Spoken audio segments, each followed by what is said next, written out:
अस्सलाम वालेकुम प्यारे दोस्तों। आज की ये वीडियो हमारे दोस्त है हजूर बख्श परदेसी, उसके लिए है जिन्होंने पीई की ग्रुप की फरमाइश की थी कि इस पर एक वीडियो बनाएं। तो पीई ग्रुप एक हसास ग्रुप होता है, इसको आप संभाल के सेटिंग कर सकते हैं। तो थोड़ा बहुत आपको इसका जो ना इन्फॉर्मेशन दे दूंगा। जहां आप जब पीई की ग्रुप में आ जाएंगे और जहां आप P00 में आ जाएंगे, कोड निकाल के इस पर एक कोड लगा होता है, वो कोड आपको पुट करना होगा। अगर कोई दोस्त को इसके कोड के वगैरह ज़रूरत होगा या पूछेगा तो वो कमेंट करके हमें पूछेगा, तो जितना भी कोड हमारे पास हो जाएंगे हम वो उन दोस्तों को देंगे। जब यहाँ आप डेटा एंटर करेंगे तो आप देख सकते हैं PE01 में हम दाखिल हो गए हैं। डेटा एंटर करेंगे, जहाँ आपको 2 सिफर मिल रहे हैं। यहाँ पर आपको कोई भी VFD में छाड़-छाड़ नहीं करना है, ये 2 सिफर इसी तरह रहने देना है। और 2 के अंदर आप जाएंगे, जहाँ PE2 आ रहा है, यहाँ हम इसके जो ना किलोवाट के हिसाब से यहाँ पर 2 में लगाते हैं। यानी जहाँ आप देख सकते हैं इस VFD में 6 लगाया हुआ है, लेकिन ये VFD 5 किलोवाट की है। तो लिहाजा अगर हम यहाँ 6 लगा के इसको चलाएंगे तो फ़ौरन ये OL1 या OL2 या OV1 इसी तरह का कोई फ़ॉल्ट देगा, ये VFD नहीं चल जाएगा। जितनी VFD की कैपेसिटी है आपको जहाँ वो पुट करना है। अगर ओरिजिनल VFD है उसके ऊपर पर्ची लगा होता है, तो वो पर्ची के मुताबिक भी आप यहाँ डाल सकते हैं। और ये आपको किलोवाट 3 के अंदर बताएगा, 2 में आप जो है ना इसके यहाँ किलोवाट डालेंगे। तो 5 अगर हम यहाँ डालेंगे तो हमें 3 के अंदर ये बता देगा कि ये VFD है 5 किलोवाट की। तो इस तरह अगर आप यहाँ 2 में फ़र्ज़ करें हम इसको फिर कम करते हैं, तो जहाँ हमने 4 किया और 3 में जाके हम देखते हैं तो यहाँ 4 किलोवाट डाल रहा है।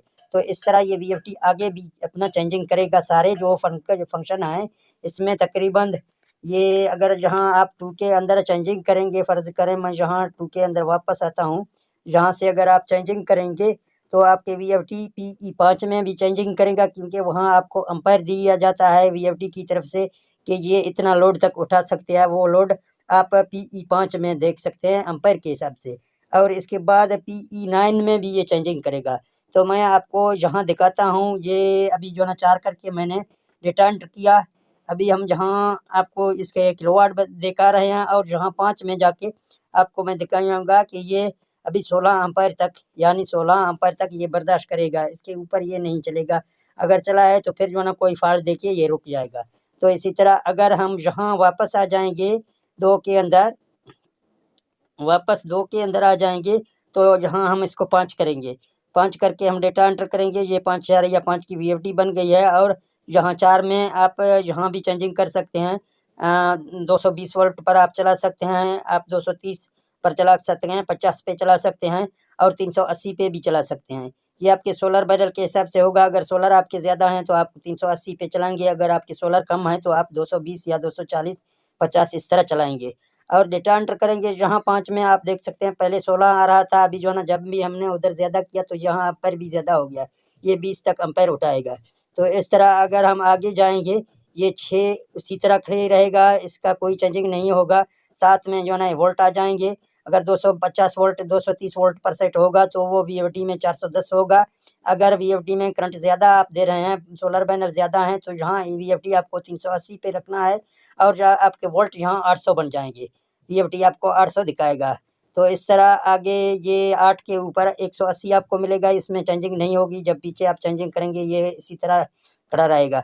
और 9 के अंदर ये चेंजिंग करेगा, आप देख सकते हैं 9 के अंदर 210 है। अगर हम पीछे जाएँगे, यहाँ 2 के अंदर, ये 2 के अंदर हम गए हैं, हम इसको जो है ना कम करते हैं, 4 करते हैं और अभी वापस हम जाएँगे 9 के अंदर, आपको दिखाता हूँ कि कितना इसने फ़र्क किया।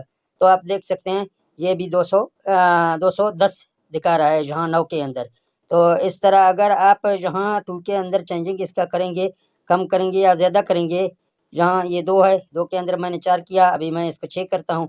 तो इस तरह पहले इसको जो है ना इसका एम्पायर देखते हैं कि एम्पायर हमें इसका 5 के अंदर मिलेगा। जहाँ आप देख सकते हैं 30 एम्पायर की, यानी ये VFD हमें बता रहा है कि 30 एम्पायर मैं उठा के फिर जो है ना इसके आगे ओवरलोड हो जाऊँगा।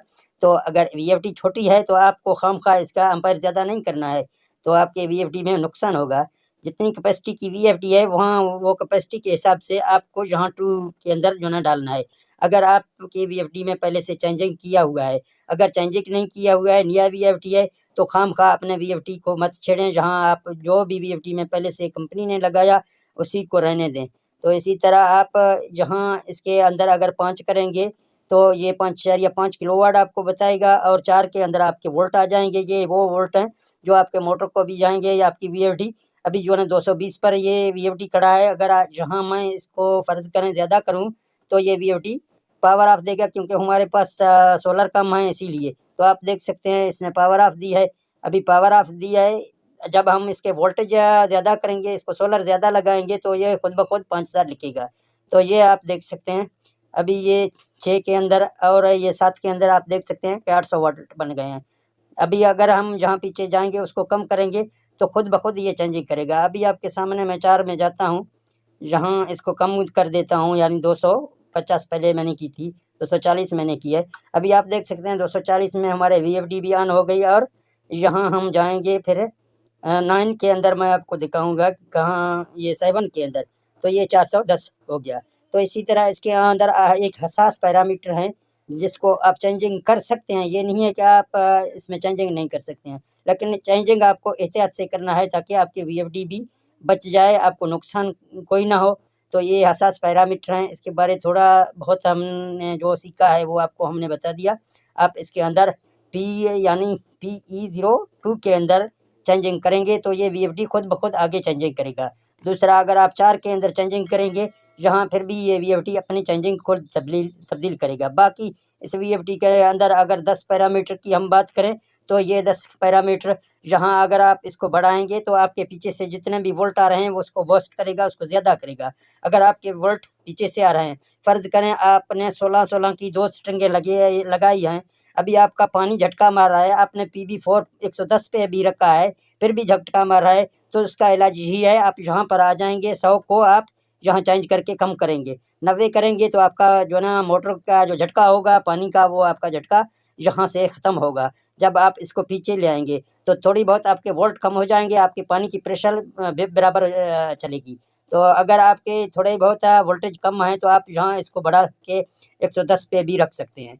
बाकी अगर 11 की बात हम करें, यहाँ 11 की पैरामीटर भी अच्छी पैरामीटर है। जहाँ से अगर वीएफडी ज़्यादातर OL2 OL1 की फॉल्ट देता है, नहीं चलता है, तो आप यहाँ इसको जो है ना कम करेंगे, यानी 50 पे रखेंगे, तो आपकी वीएफडी में इतना ज़्यादा जो है ना फॉल्ट नहीं आएगा। बाकी OU3 का फॉल्ट आप भी इस वीएफडी से खुद ख़त्म कर सकते हैं। अगर आपको OU3 का फॉल्ट ख़त्म करना है तो OU3 फॉल्ट के लिए आप इस वीएफडी के पैरामीटर 7 में जाएंगे।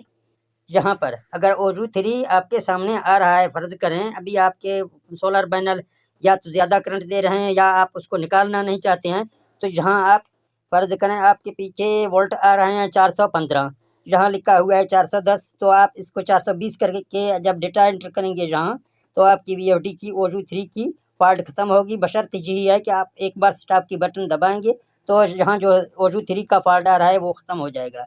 तो इस तरह ये पैरामीटर बहुत हसास पैरामीटर हैं। जो भी दोस्त इस वीडियो को देखेगा, मेरा मानना यही है कि खामखा इसमें रद्द-बदल न करें। अगर आपकी वीएफडी में बहुत छेड़-छाड़ किया हुआ है तो कुछ आप इसमें तब्दीली कर सकते हैं अपने ज़हन से, या कोई उस्ताद से या कोई मैकेनिक से पूछ के। तो ये ऐसा ना हो जाए कि इसकी वजह से आपकी वीएफडी ज़्यादा ख़राब हो। तो ठीक है दोस्तों, अगर ये वीडियो आपको अच्छा लगा तो वीडियो को लाइक करें और वीडियो को दोस्तों के साथ शेयर करें, और मुझे दे दें इजाज़त। मिलते हैं नेक्स्ट वीडियो में। ओके, अल्लाह हाफ़िज़।